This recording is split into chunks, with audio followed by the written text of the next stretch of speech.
Good afternoon, everyone, and welcome to the April 9th, 2025 City Council Work Session and Urban Renewal Agency meeting. Thank you all for joining us in this virtual format, and welcome back, Council, after our short spring break. For work sessions like this one, there is no opportunity for public comment, and those wishing to access the meeting can do so by watching the live stream available on our website, the broadcast on Comcast Channel 21, or by calling into one of the phone numbers listed for this meeting on the Public Webcasts and Meetings Materials page of the City of Eugene website. Thank you all again for joining us. And with that, I call the April 9th, 2025 work session of the Eugene City Council to order. And I will now turn it over to the city manager to introduce our first topic. Thank you, Mayor. Good to have all of you back. I always like our coming back from breaks a lot and get back into our normal rhythm. Our first work session is related to the referendum. So on February 10th, the council passed Ordinance 20717, an ordinance establishing a fire service fee. This work session is being held as directed by Eugene Code 2.980, which stipulates that council must be presented possible options for action no later than 20 days after the city recorder certifies an initiative or referendum petition. With that, I'm going to turn it over to our city recorder, Katie LaSala, to present you with those options. Thank you, City Manager. I will share my screen.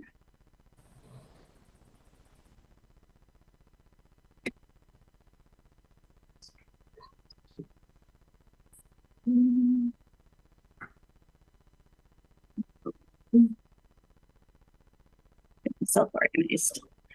All right. Good afternoon, Mayor and Council. As Sarah mentioned, I'm here to present Council's options related to referendum petition 2025-1.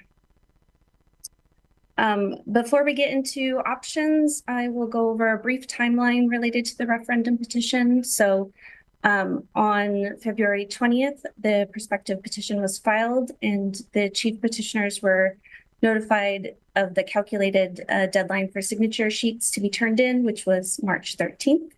They did meet that deadline with 928 signature sheets and over 8,000 unvalidated signatures.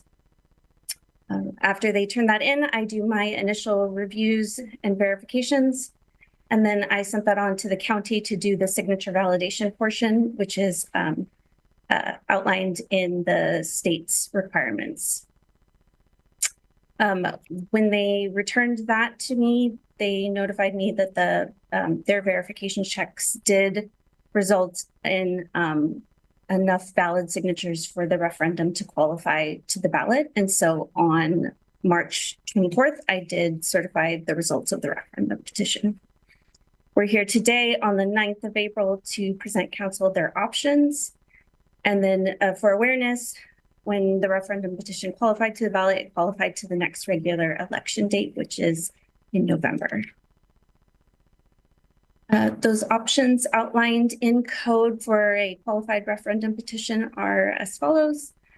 Council has the option to repeal the ordinance referred by a referendum petition. Council can vote to urge adoption or defeat of the referred measure. Or council could order a submission of alternative measures to be voted on at the same election as the referred measure. To help facilitate council's conversation today, we've grouped the council options into 3 categories and have the corresponding motions on the next 2 slides. And I can pull these slides up during the conversation if council has a question. So the first category is to take no action at this time. Council could choose to have a discussion today, but not take action and want a future discussion related to their available options. The second category of options is to repeal the ordinance. Council could choose to repeal the ordinance referred by the referendum petition. Please note that council would need to make this decision by September 3rd. Otherwise, I am required to submit the measure to go forward on the November ballot. If council chooses to repeal the ordinance, they could direct additional work following the repeal of the ordinance. And then the third category of options is to move forward with an election measure. And there are several options. So the first one, if council chooses to take no action during this meeting or at a future date, the measure will appear on the ballot in November, and there's no motion needed for that. Council could choose to call an emergency election. If that is a process that council is interested in, I can walk you through the process steps as needed. Council could vote to urge adoption or defeat of the referred measure, and this is just a statement to the electors. And then council may order a submission of alternative measures or measure to be voted on at the same election as the referred measure. I'm going to stop there for questions and turn it back over to Mayor. Thank you. Thank you, Katie. I lost you a bit at the end there, but I think you said turn it back over to the mayor. Thank you. I appreciate it. Thank you for that presentation and the outline of timelines. I think we appreciate the timely completion of the requirements and presenting the referendum to council. I will also say, just generally, I wanted to offer you all just a couple of thoughts because before we dive into council discussion of this, I've been talking with a lot of people in our community about the situation that we find ourselves in with this particular challenge, and trying to gather a sense of, you know, where people are at and how it is that we might navigate our path into the future. And I just want to offer that I do think that there is a sincere hope that we can always, as a body, be working towards outcomes that feel like we're working together and that are shared, and that they're also, in this case, it feels from certain conversations I've had that there is more information needed and more work that we can do to build understanding about the really challenging pressures that our community is under, and the work that this body does every day to navigate those. So I just wanted to offer that to you all, that I've had a lot of really, really great conversations with people, and there's been a lot of work that has brought us to the decision points of recent months with council, incredible amount of work by staff, following direction to develop different solutions and proposals. And the other thought that I've come to is that all of that work is a part of the path we're on. None of our work ever takes us to an outcome, because our work in community is continuous. And so we're always looking for our next steps forward. And I'll just be very interested to hear your thoughts, having gathered that, and be thinking about the paths that we want to be on into the future. So with that, I will open the floor to council discussion and your council in the queue.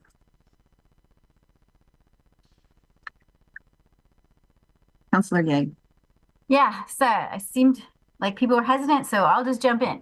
Mayor, I think what you had to say was kind of similar to conversations that I've been having with folks in the community, and that, you know, we have a lot of work to do in the next year, and a lot of different issues that we need to address, and the importance of all of us doing it together as a community is something a lot of people are really hoping that we can find a way to do, to all come together and work on these issues. Because I think at the end of the day, you know, no matter where part of the community you're coming from, whether you're a business leader or you work for a nonprofit or you're just a regular resident, you know, we all kind of want the same goal at the end of the day. And how can we figure out our way to get there? I did want to ask staff, one of the options that you gave us was to have an additional work session where we could maybe talk about potential other paths that we might have besides the other motions. And I'm wondering how that would work, when that could happen, kind of those details.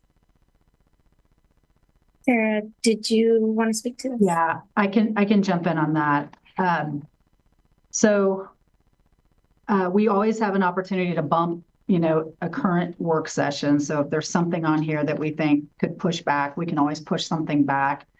Another alternative that's in your operating agreements is that when we move the public hearing times up to 5:30, we left an opportunity for the potential for work sessions to go after that. And in particular, if you didn't have a public hearing or if it was really light that night. In this case, April 21st, you have a public hearing that has typically not been, not drawn a lot of people. I can't guarantee that'll be the case, but it's potential to add one to the 21st if you didn't want to bump anything else.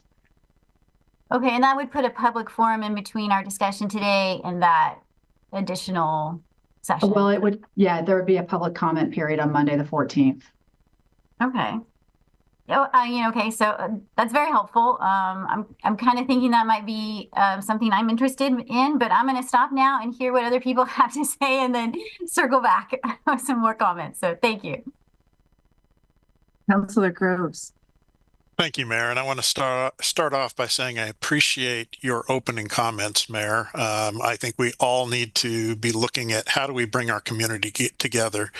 And likewise, I appreciate Councilor Ye's comments opening this as well. What is a reasonable path forward? I agree that more information would be good, but I also want to be very careful whatever path we take that we are not disrespecting the process that got us to this discussion today, where it was the signatures were gathered through a legal process to refer this to a vote.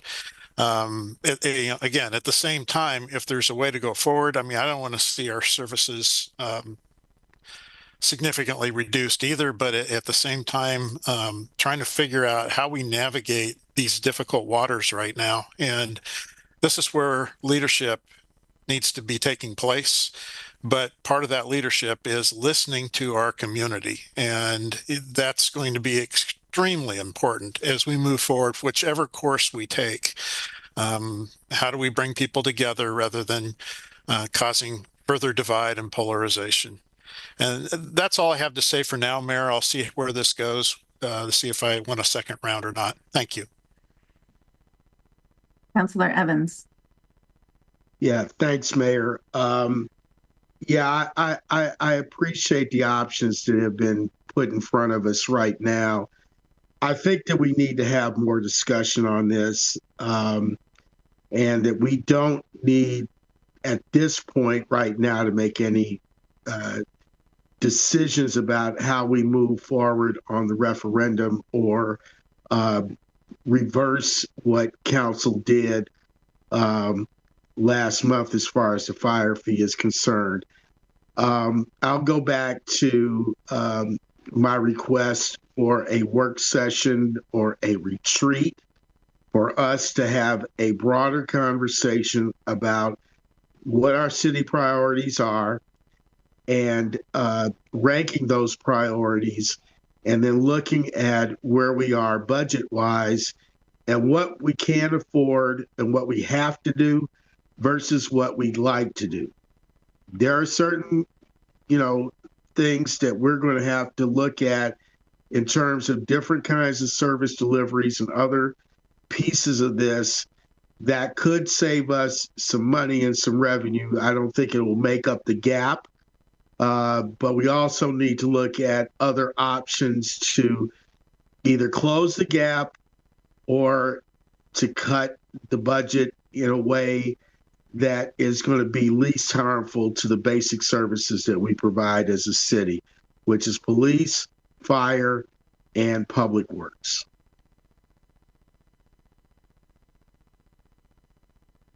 That's my story, and I'm sticking to it here. Thank you, Mayor. Thank you, Council. Thank you very much. I concur with what's been said by my colleagues so far, including and most certainly what Councilor Evans just said about the need for us to have a broader discussion budgetarily. Manager, I'm asking for the sake of my old memory and for the sake of those watching on TV or, watching this online, to remind me of your plan for proposing and introducing the budget to Budget Committee. Do I remember that properly, that it's in two phases? One starts like next week and then the other in a couple weeks later? Yeah, so original proposed budget that included $3.5 million of reductions will be released on the 18th. And then the amended budget that adds close to another $8 million to that, you'll get a week later. So we didn't want to separate them because we want you to get in the budget committee to get the information as soon as possible. On April 30th, I will present the budget. That'll be the combination of, it'll be the amended budget. When you just said amended budget, that assumes the $8 million? It So you're assumes not, that we're cutting it. I apologize because I'm not asking a clear question or not understanding your answer well. What you're going to propose on the 30th will not include the 8 million? It will not. It will have close to $11.5 million worth of reductions. Okay. And from there, it's an entire budget committee discussion at first about what next, correct? Yeah, I'll present the proposed budget, and just like in years past, I assume there'll be questions, there'll be motions. They'll eventually make a recommendation to the council, and then the council will have an opportunity to finalize that. It's your final action towards the end of June that adopts the budget. So we'll have an opportunity to make alternative proposals for cuts or you know, if we love the ones you do that you suggest, then we can go with that, right? Yeah, you can, just as in years past, you can make adjustments to my budget recommendations. And the conversation that Councilor Evans has referenced both today and many times before of us having a broader priority discussion at a retreat, is that possible in advance of April 30 or no? no. I mean, you're talking about a pretty significant staff effort to have a workshop on budget sustainability. It'd be I mean, there'd be no way to do that right now. We're in the middle of building the budget. We're going to be in the middle of making reductions. There's no there. When do you anticipate we could have a retreat on a budget? Well, when I've talked to people about this, as this question's come up, you know, it really depends on what happens here. If there's a ballot measure in November, it'll be after that, because we won't be doing it while that's out there. Probably late fall is as early as we could do it, even just to get all of the work in order to do that work. For it to be a meaningful workshop and not just a gathering of you to just, like, we need to, there's a lot of work to have a really meaningful, sustainable budget conversation. That's an all-day sort of workshop. That's a lot of work. Thank you, Manager, very much. Yeah. Councilor Kaczynski. Councilor, you're on mute. Thank you. I clicked to lower my hand, but not to unmute. All right, so thank you so much, everyone, and Mayor and fellow councilors.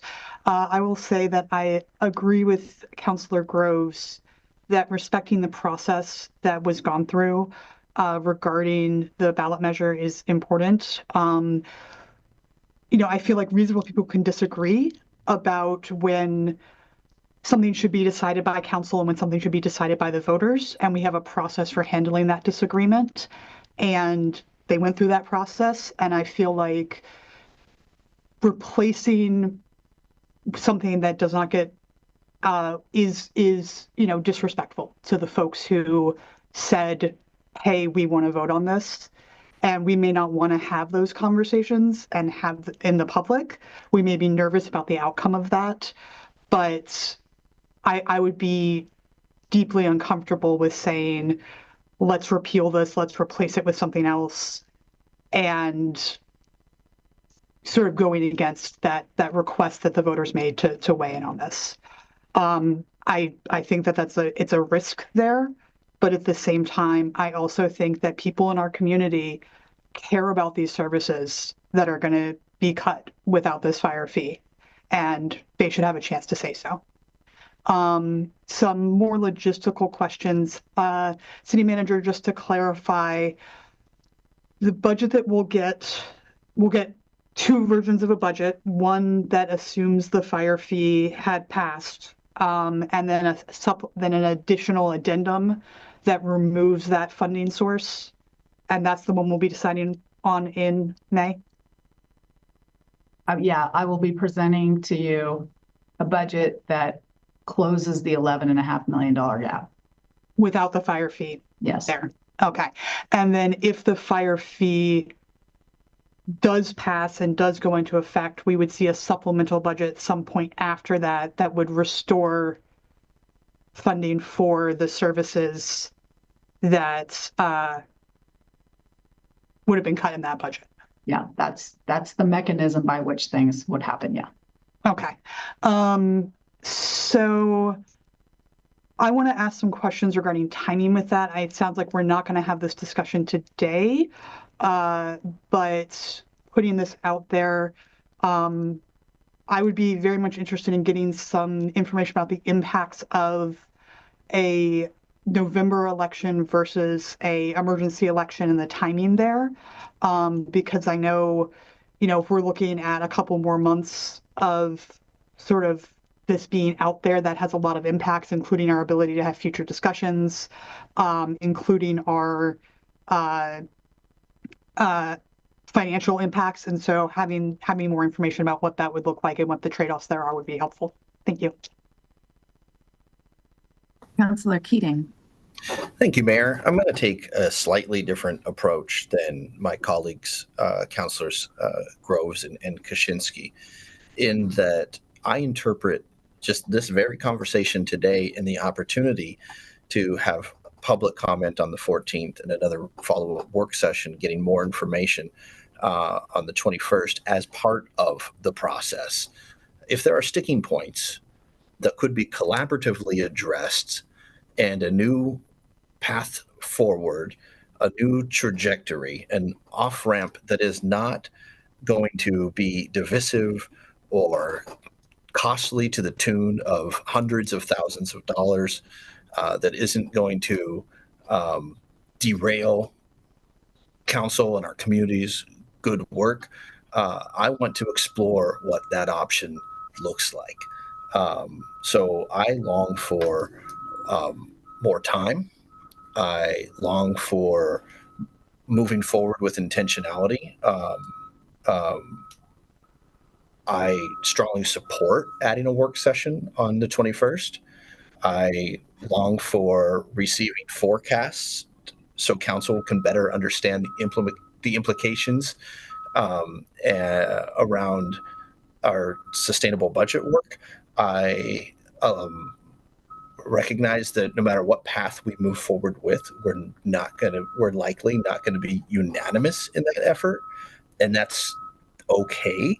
But I would like council to continue moving forward with our broader community, recognizing the extreme challenge that it would face to, on one hand, have such a heavy cut budget, on the other hand, have such a divisive battle at the ballot box. I think it's in our interest in embracing this new trajectory as outlined by the mayor at the top of this conversation.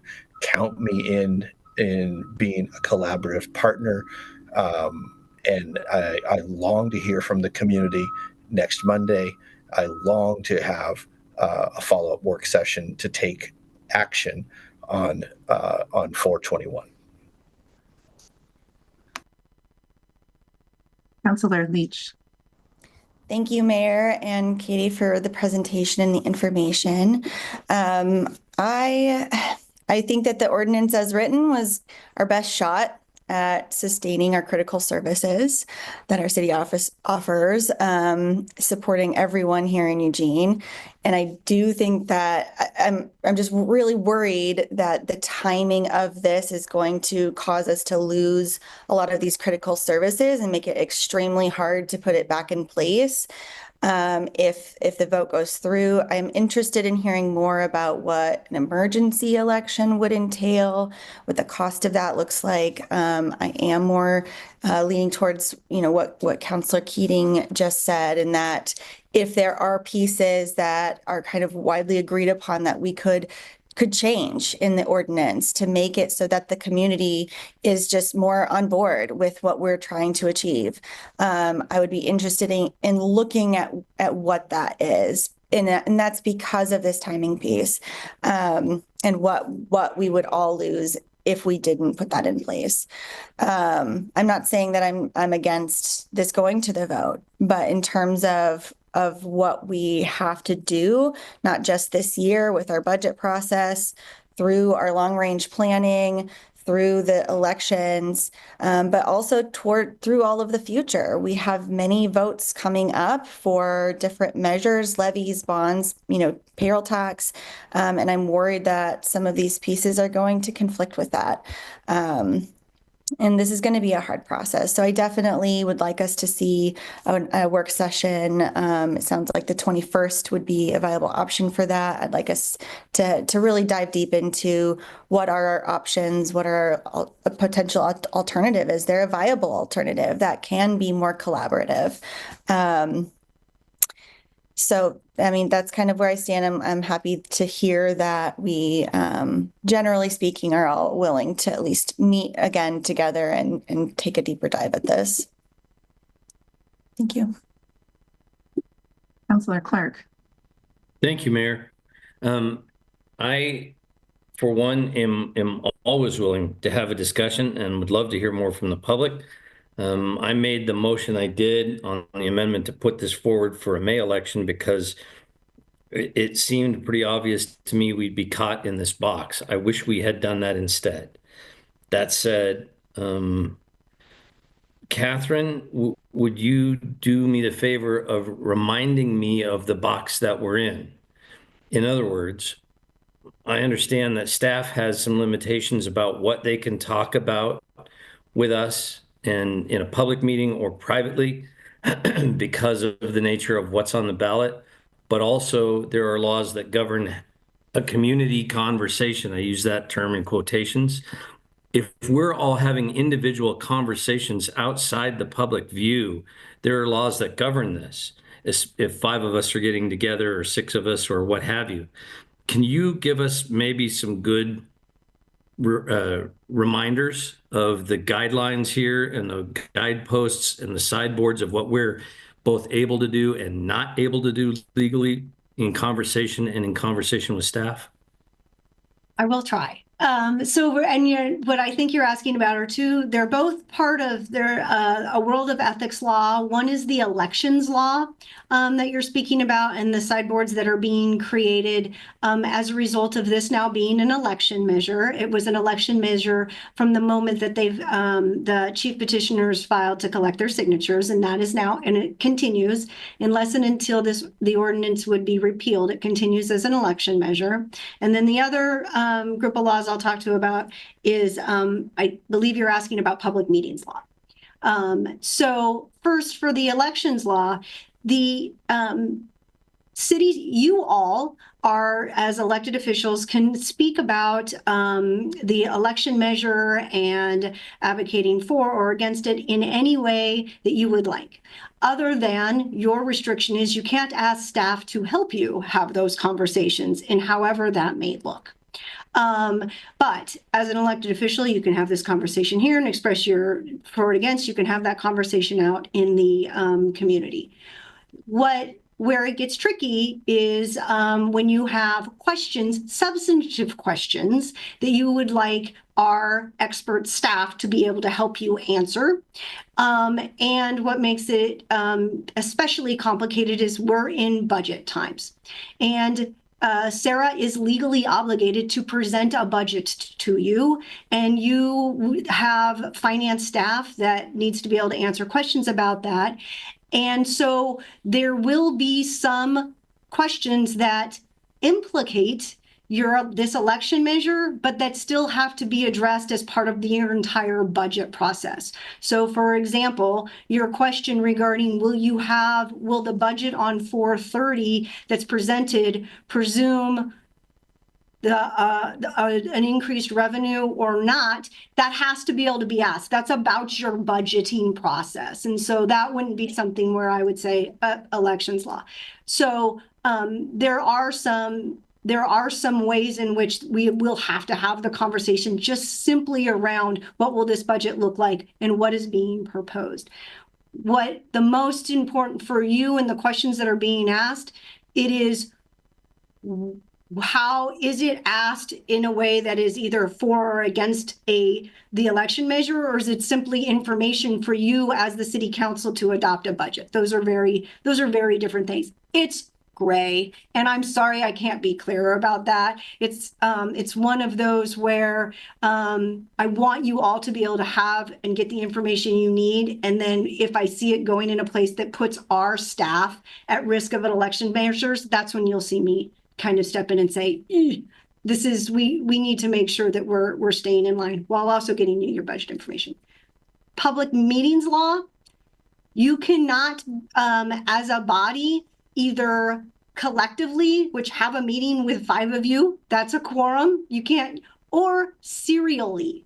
So that means that, and public meetings law has actually been made clearer over the last year or two about what that means. There was some case law around that. Now there's some more clarity. So one of you as an elected body couldn't go to 4 more of you to try to come up with a manner and a proposal. That is serially having a meeting with a quorum of you. So those are 2 very clear restrictions that you have around public meetings law. And in the intent of public meetings law, public discussions should be happening in public. So the intent is to have these discussions in a public meeting and not have them serially or collectively outside of the public. And with that guidance, can you talk about the manner in which that takes? I mean, does that have to be in-person meetings? Does it have to be over text, over email, over what constitutes somebody speaking with a quorum of us about a proposed idea in advance of a public meeting that would be out of bounds? Well, all of that, really, in any manner in which, so if you had a council and you had, 5 is the quorum of council, you could not have a single counselor proposing some, let's say there was an ordinance on the table to vote on, and they couldn't call 5 counselors and say, or 4 other counselors and say, this is what I think we should do with this ordinance. That would be potentially running afoul with public meetings law. So if you could not, when it comes to serial communications, if you couldn't sit in a room with 5 of you together, what has become clearer, but not crystal clear under public meetings law, but what has become clearer is you can't do it individually and kind of gather them up and to create that 5. And whether that's done over text, whether that's done over the phone, doesn't really matter. You can't individually collect them just as much as you can't sit in a room and have the discussion. Well, it sounds like any conversation at all that we have about how to move forward with any kind of creative ideas all has to be done in this forum together or not at all. Am I right about that? Or less than a quorum. So it certainly could be, so you as a counselor could talk to 3 other counselors, but you couldn't talk to that 4th one. Okay. Thank you very much. Councillor Evans, I see your hand up, and I'm going to go to Councillor Zelenka first for his first round. Yeah, I agree with what Councillor Leach was talking about, and just still super disappointed in the forces of self-interest that care so little about our community and the quality of life in Eugene that they want these services to go away, which is what's happening, and putting us in the position of making these cuts that will be very hard to recover from, if ever, as Councilor Leach said. So At this point, I'm willing to listen and discuss how to move forward, later work session this month.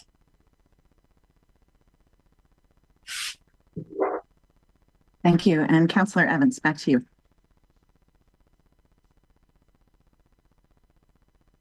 Oh, Councillor, you are muted. Okay, can you hear me now? I can, yes. Okay, good. All right. Well, I think we're at the point where we're needing to sum this up, and I think that the direction of council right now is to take no action and for us to schedule a work session. I believe we're looking at the 22nd of this month, since the 21st is Easter Monday, and we're off that day. We're not off that day. We're not off? No, we're not off. I just have it on my calendar as being off, but so we would be able to go on the 21st. Okay, then. All right. So I would like to move to direct the city manager to schedule a work session on April 21st for further discussion of council's options. Second. Second. Thank you all. I'll take a vote for this motion. All in favor? Any hands? 1, 2, 3, 4, 5, 6, 7, 8. All opposed? 0. And the motion passes with a vote of 8-0. Thank you. And this concludes our first agenda item today. Would that be at 5:30 or 7:30? You have a public hearing at 5:30, so it'll be following that. Following it. Yeah, it's a public hearing. Immediately after. Typically, it's had one person maybe at, so we probably just have it follow. Yeah, good. Thank you. And then just a point of clarification, Mayor, just so folks know, like what you will receive in advance of that is a pretty basic AIS saying this is a follow-up to your meeting on whatever. Like staff won't be preparing information for this. There's nothing out there yet for us to do. So. Thank you, City Manager. Thanks. Thank you. Yes, thank you for that clarification also. Pretty light agenda item in comparison to what usually comes to council, and we appreciate that very much. I will now close the April 9th, 2025 City Council work session and call the April 9th, 2025 Urban Renewal Agency work session to order. And our agenda item, the North Butterfly Lot redevelopment, and we'll ask for an introduction of this topic. Yeah, thank you, Mayor.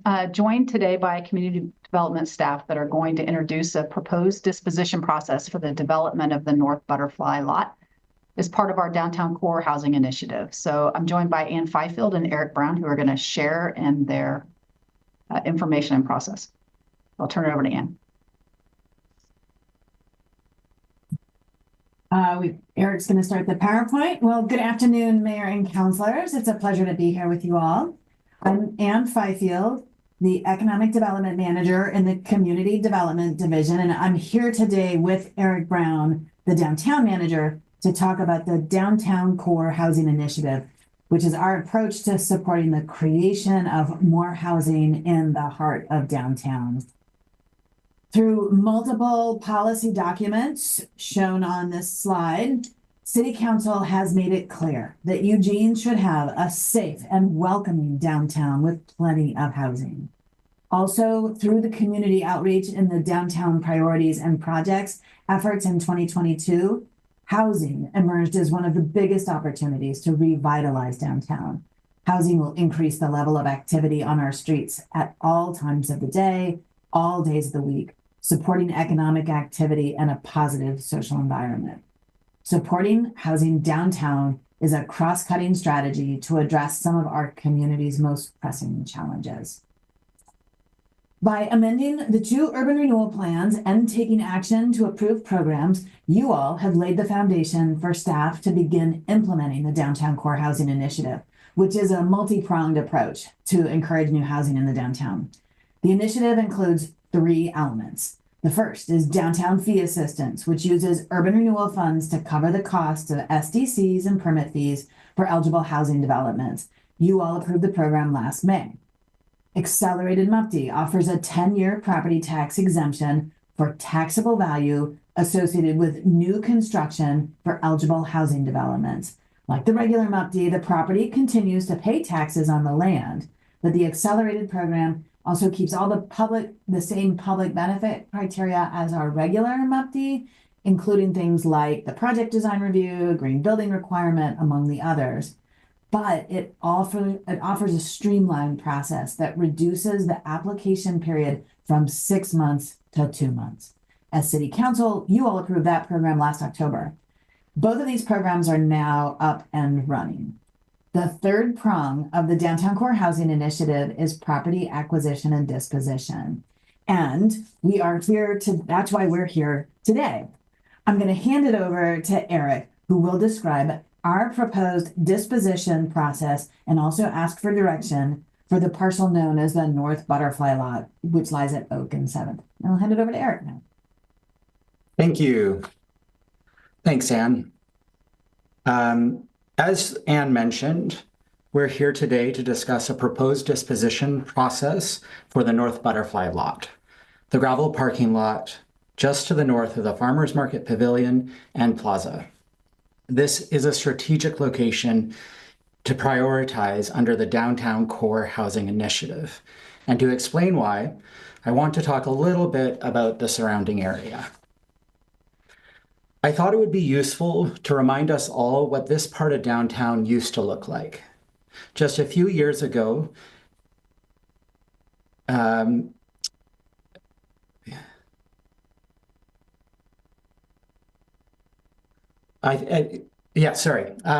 So wanted to remind folks what this part of downtown looked like just a few years ago, because since that time, we've made a lot of progress and it's easy to forget what it used to look like. This is the view from the southeast corner of the old Butterfly parking lot, standing at the corner of 8th and Oak. And this is what that same view looks like now on a busy market day, after investing in a high-quality building and public space. The Farmers Market Pavilion has been a wildly successful addition to our downtown. Not only does it host the Lane County Farmers Market year-round, but it has quickly become an important cultural venue, bringing nearly 300,000 visitors to the heart of downtown in 2024. This chart shows monthly visitation to the site before we began construction, during construction, and once the Farmers Market project was complete. You can see that visits to the site have roughly doubled during the peak season of the Farmers Market. Building on this energy, we can begin to close the perceived distance between the heart of downtown, the Market District, and the new riverfront neighborhood to the north and northeast. While these areas can feel miles apart to many of us, you can see from this image, the Gordon Hotel and Market Alley are only a block away from the North Butterfly Lot. Filling this gap with an active use will encourage people to pop over from one downtown destination to the other by increasing continuity and cohesiveness and stitching downtown together. Investing here will also breathe new life into the park blocks to the south, particularly on non-market days when the east and west park blocks feel underused and less active than they could. In addition to the farmers market, within a few blocks of this site are numerous restaurants, a full-service grocery store, exciting retail shops, the Halt Center, and many other new cultural venues. The site is at the heart of Eugene's most walkable and complete neighborhood, and development here has the potential to be catalytic. Despite the good qualities of this site, we know that getting a project out of the ground is not going to be easy. Our team has been working hard to get ready for this conversation by engaging stakeholders and speaking with almost a dozen professionals in the development field and removing barriers to development where we can. The zoning on this half-acre parcel was recently updated to C3, anticipating a high-density mixed-use development. The property will also change hands later this month from the City of Eugene to the Urban Renewal Agency, giving you, the agency board, the opportunity to accelerate development and invest in the strategic property. We are excited to bring forward a proposed disposition process for your consideration today. We think this proposed process has the best chance of getting a high-quality, mixed-use building on the site, achieving multiple community goals, not the least of which is housing in the downtown core. In thinking about the citywide plans and policies that Anne referenced at the beginning of our presentation, and through conversations with community members and downtown partners, including the farmers market, we've developed the following goals for the project, which we hope will resonate with you and our community. The proposed goals for the project are building a vertically mixed-use building, including high-density housing in the downtown core, creating an active ground floor that complements and expands the atmosphere of the Farmers Market Pavilion and Plaza. Enhanced pedestrian connectivity between the core of downtown and the Market District, leading to the riverfront. And we want to frame the park blocks with a substantial, high-quality building contributing to a broader sense of place in this key downtown location. In order to deliver on these goals, we are proposing a property disposition process made up of 2 phases, with multiple opportunities for the agency board to provide direction. The first phase will identify the best team for the project, and the second phase will allow that team to develop a proposal in collaboration with city staff and community members. We think this 2-phased approach has the best chance of securing a feasible, high-quality mixed-use project that interacts well with its surroundings and takes advantage of the strategic location. As proposed, the process will start with a request for qualifications. This phase will focus on the experience and qualifications of the development team and their track record executing similar projects. Through conversations with developers, we have learned that this approach would encourage a wider diversity of teams to respond because it doesn't require a complete site-specific proposal. It also avoids raising false expectations that can result from a competitive RFP, where development teams are incentivized to make big promises on which they may not be able to deliver. With the support of an evaluation committee, this competitive RFQ process would help us identify a development team with the skills and experience to deliver a project that meets our goals. If successful, the RFQ would result in a pool of qualified candidates and a top-ranked team, which would be recommended to the agency board for approval. The second phase of this process would be to develop a complete proposal with the top-ranked team.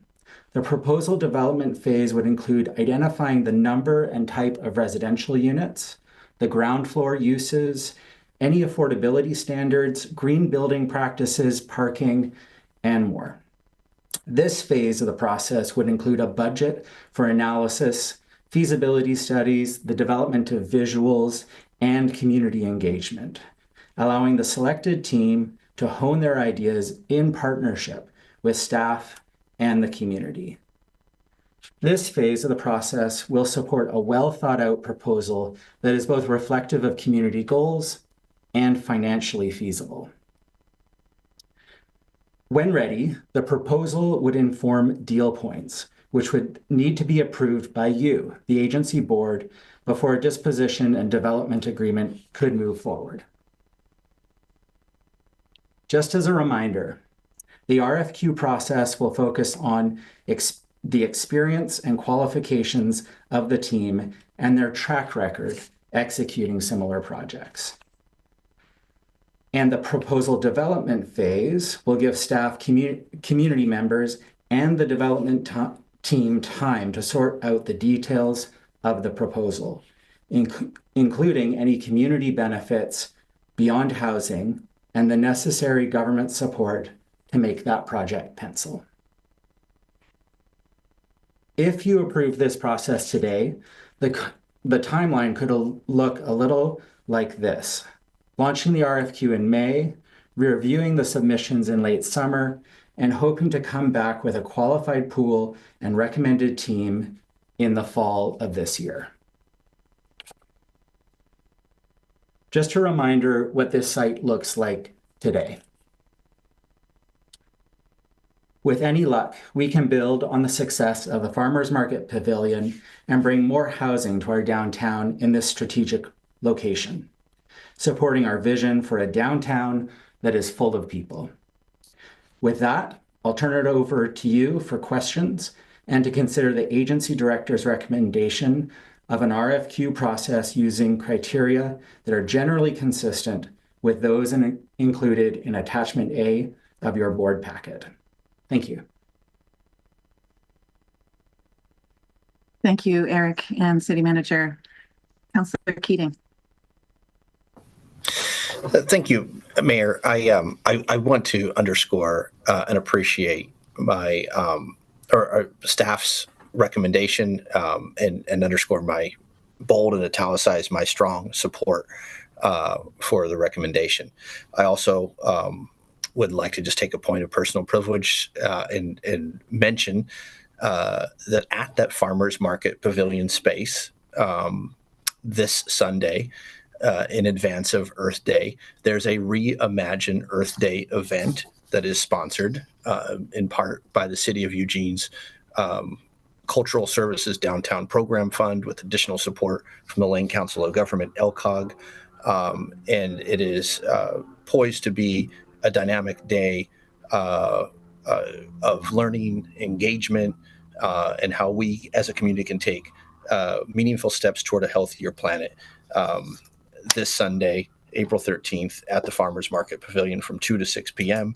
And the recommendation in front of us embraces those similar values, embraces council's pro-housing values. I long to see the recommendation embraced and the request for proposals moving forward that are pro-housing and pro-dynamic investments in downtown Eugene. Councilor Ye. I think Randy was ahead of me, but he doesn't care. Okay. You ordered on my screen. Okay. Well, just, thank you, Councilor Groves. Thank you, Councilor Groves. So thank you, staff. I found the AIS very thorough and well organized. I really appreciate that. And I also have a bunch of questions. So my first question was, there is a community interest session scheduled. It kind of comes right before the RFQ goes out. And I'm wondering, what are we going to be asking people? What are we going to be doing with that information? And how are we going to determine if we got a good representation from these? I think it's multiple maybe sessions. I'm not sure. Yeah, so we haven't actually scheduled these yet, but we think that there's a number of community groups that will want to know about this process and be informed of it so that folks are comfortable.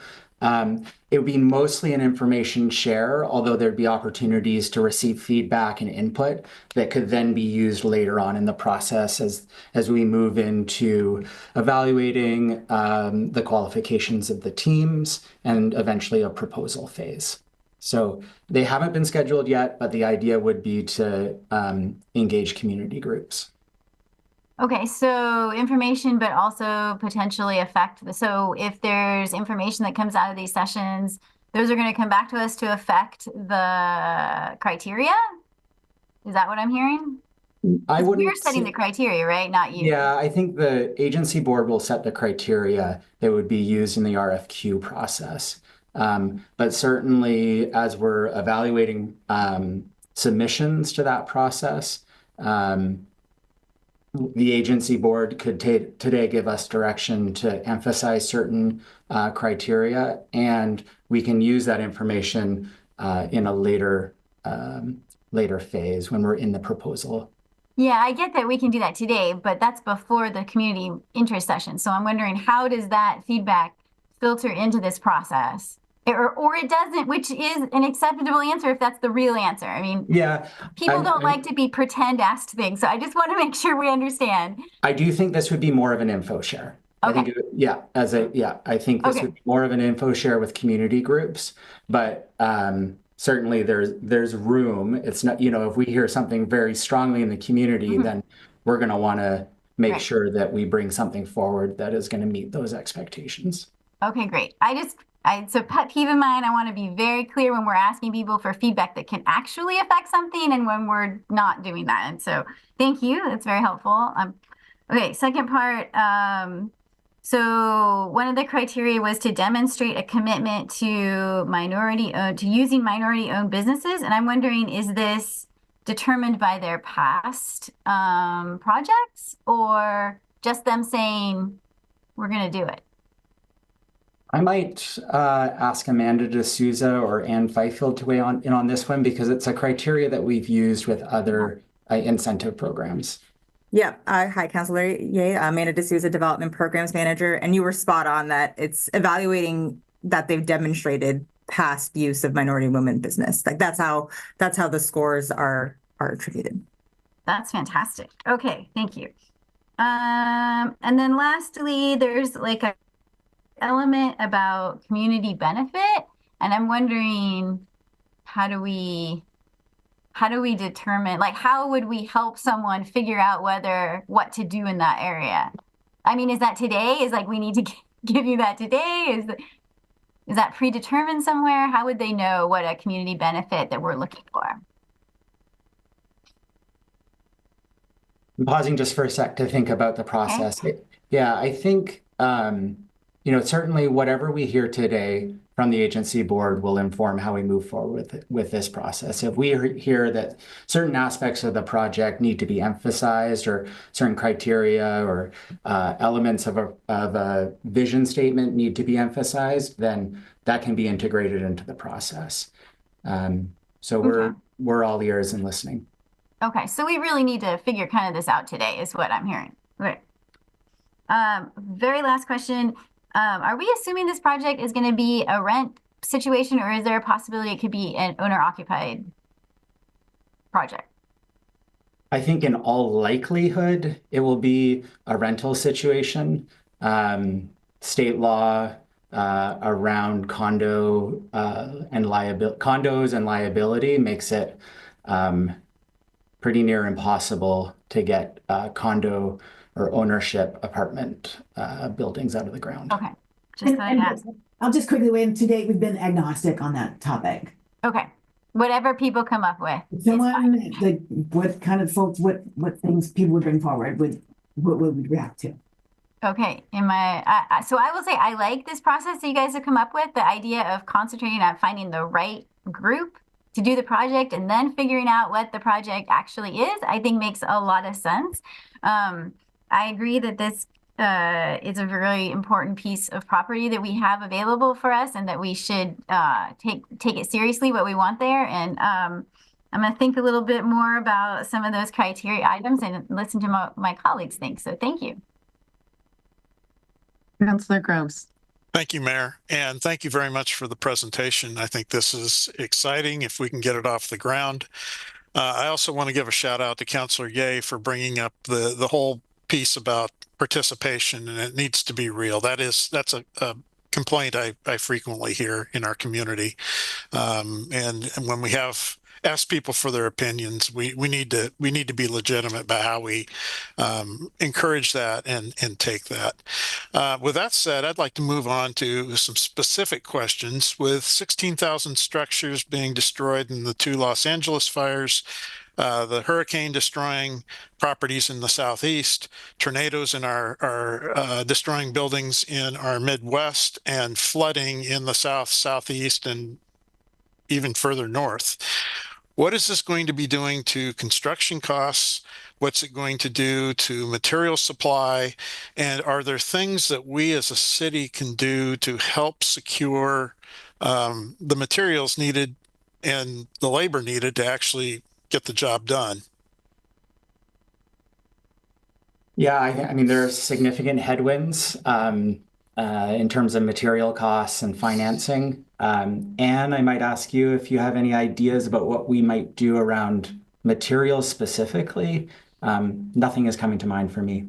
We don't have specific programs for materials. What we've done is establish the Downtown Core Housing Initiative, where we've done what we can to lower costs for construction in the heart of downtown with tools that are readily available to us. It's a needle to thread on how we contribute to a project. And the point of this RFQ process is we would work with the development team, and then with their proposal, they'll come back with deal points. And it's a quickly shifting environment with costs and financing that is different today than it was 3 weeks ago. So we'll see what I think when we come to their full proposal, we'll understand better how we can explicitly support their effort.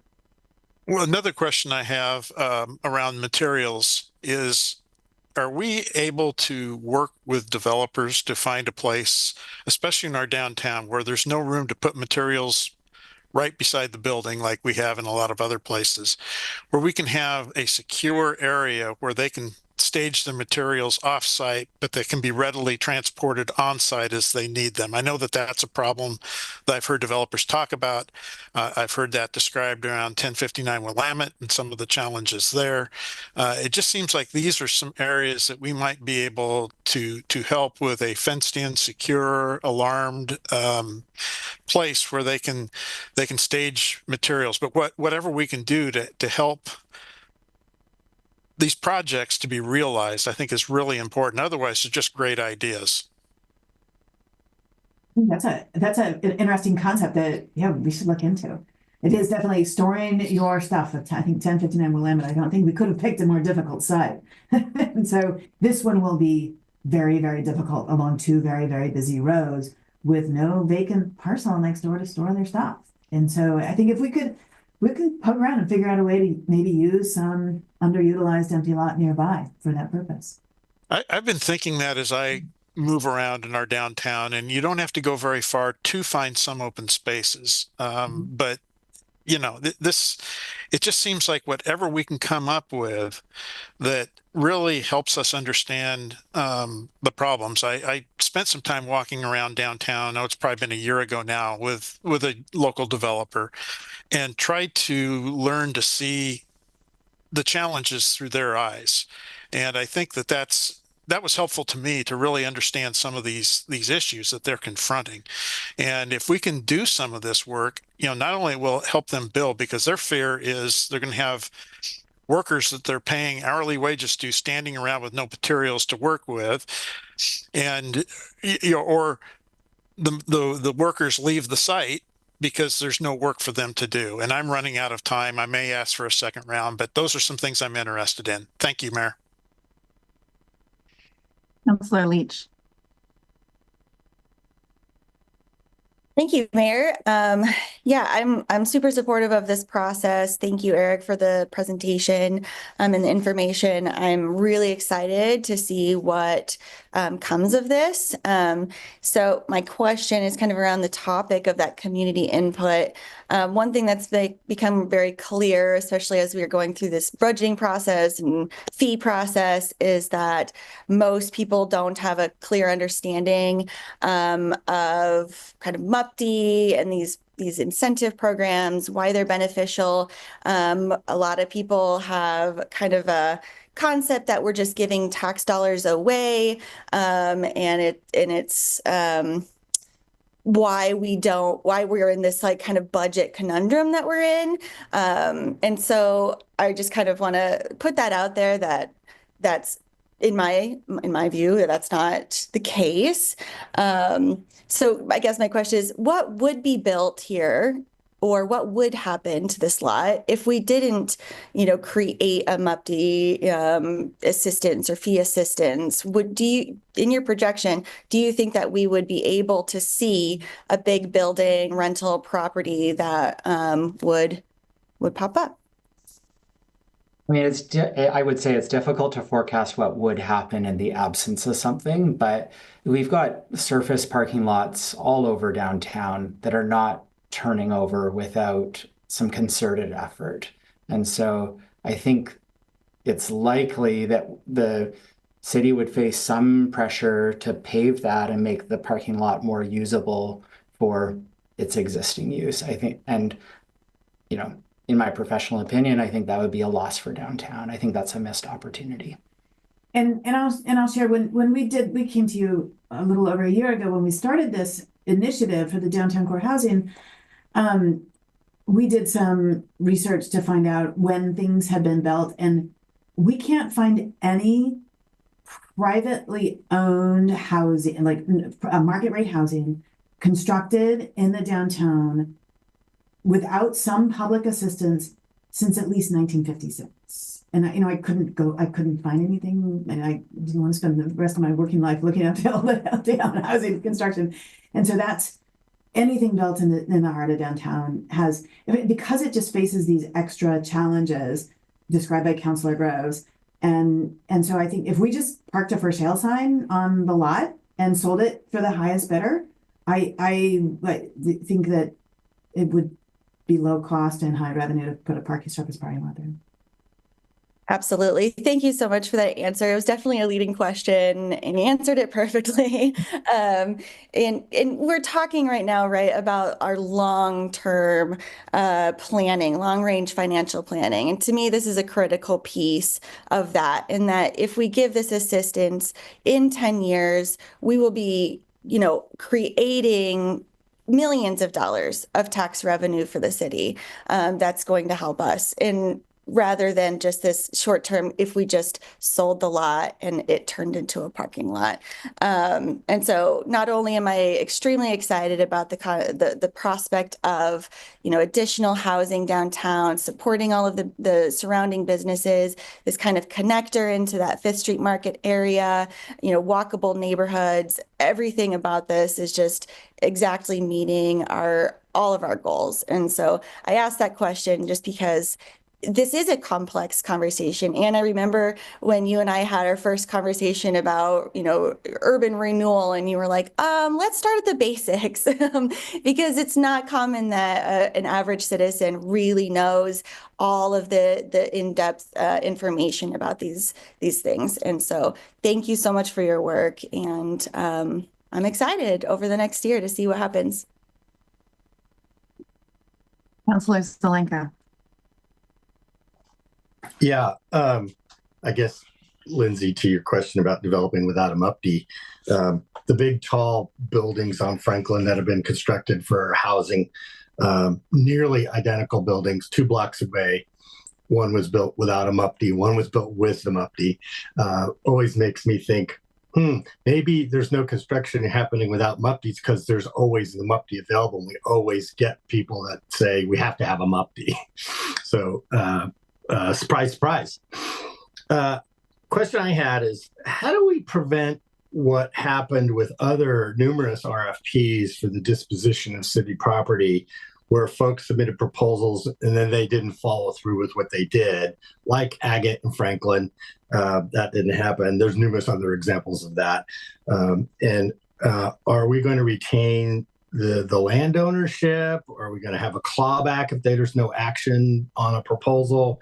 How are we going to make sure that what we choose to do ends up happening?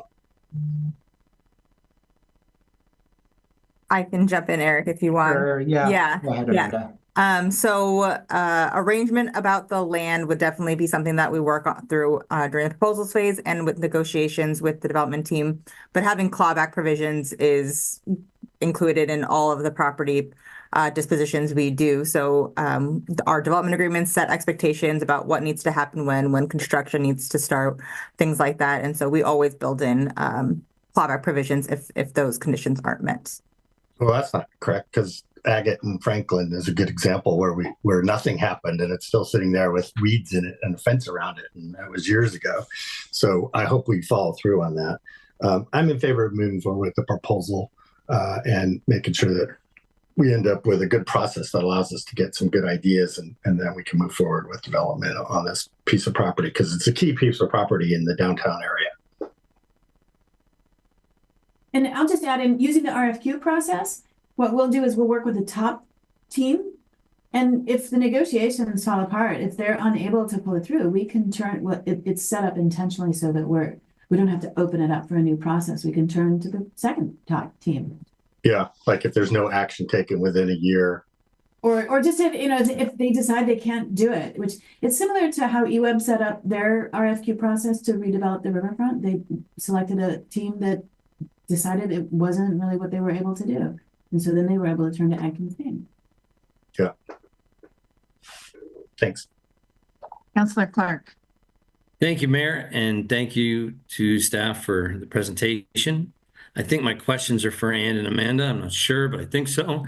The key difference between today and the buildings built yesteryear that my colleague was just mentioning were a fairly extreme difference in interest rates. Yes, today is as home mortgage rates are multiple points higher than the 2.3 points that you could get years ago when those buildings were built. The cost of money has increased dramatically. My question: how receptive are we going to be to creative opportunities for helping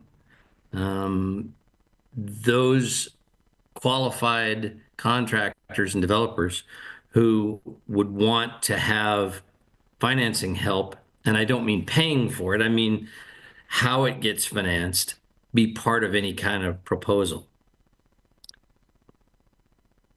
Downtown Urban Renewal Agency District has a construction loan program.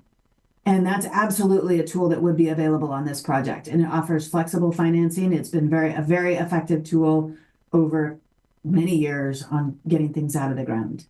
And it offers flexibility in terms of the amortization period, the interest rate, when we work a lot with folks to creatively support them. I think it's been interesting observing it. People weren't interested in it for a long time because we had really low interest rates on the private market. And right. People are a lot more interested right now. Right. Well, and that's the hard part, because to get the money together from private investors sufficient to be able to build something like this requires quite a lot of money. And there are other alternatives of where people can make money with their money today in other places. So the return is going to have to be sufficient in order to attract that money, unless it's unnecessary because we have the opportunity to help with what's needed with regard to lending. Is our funds sufficient for a project of this size? It could only contribute. We only have $3.5 million in it. So yeah, that's really my question, is how receptive will we be to those who might want to forego the opportunity of trying to collect a whole bunch of people together as investors, and as opposed to trying to make the city as a partner with regard to that money, which would need to be borrowed to do this.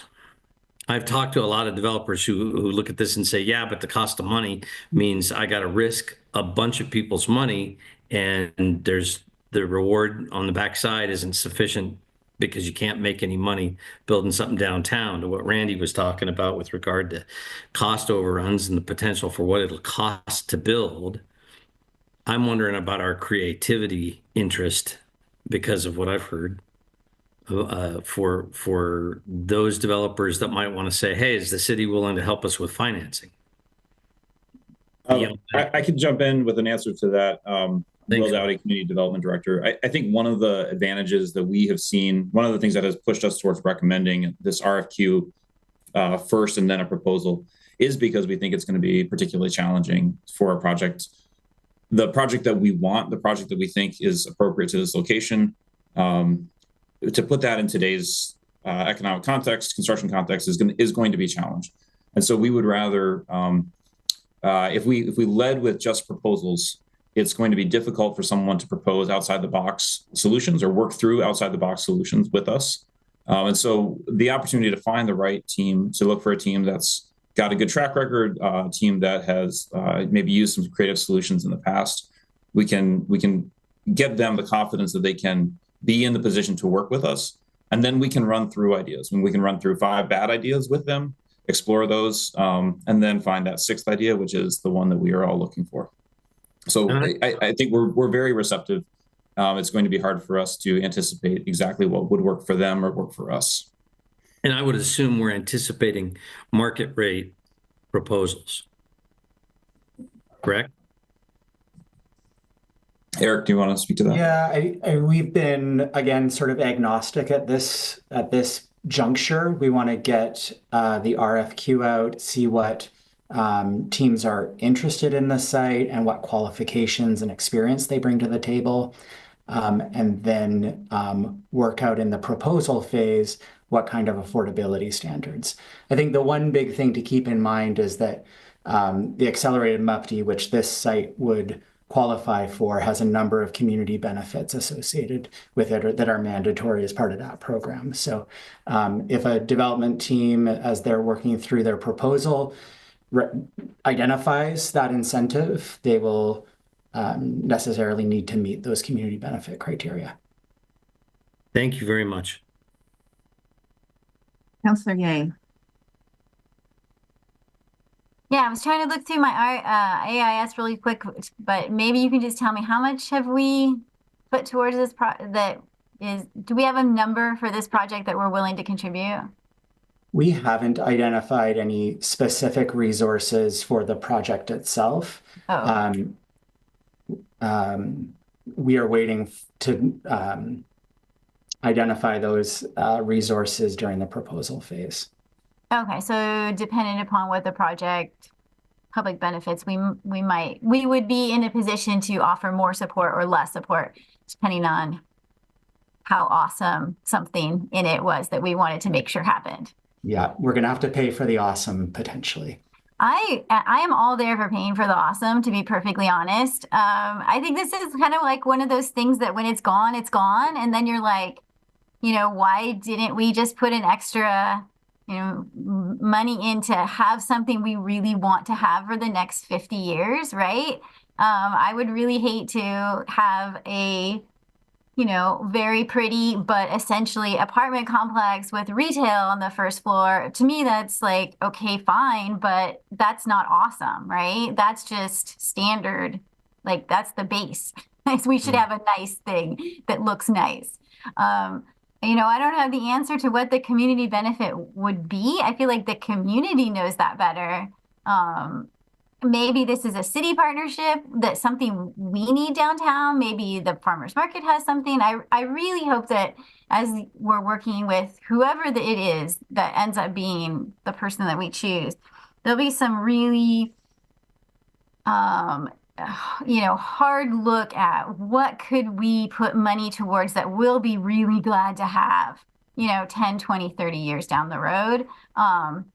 And this might be a perception that isn't real, but my perception of downtown is that we have empty retail space that is not being filled, and adding additional retail space does not necessarily, it may fill because it's closer to Fifth Street, right? But that's not helping our core downtown that is still struggling. So I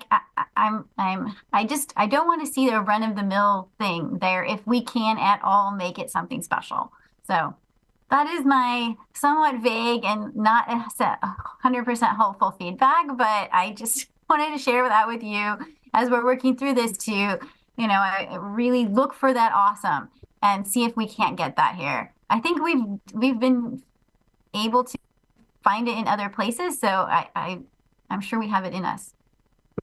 If I could just offer 2 comments. I think one of the things that we see in other jurisdictions where a commercial ground floor is mandated is you're potentially mandating vacancy, which does not feel awesome.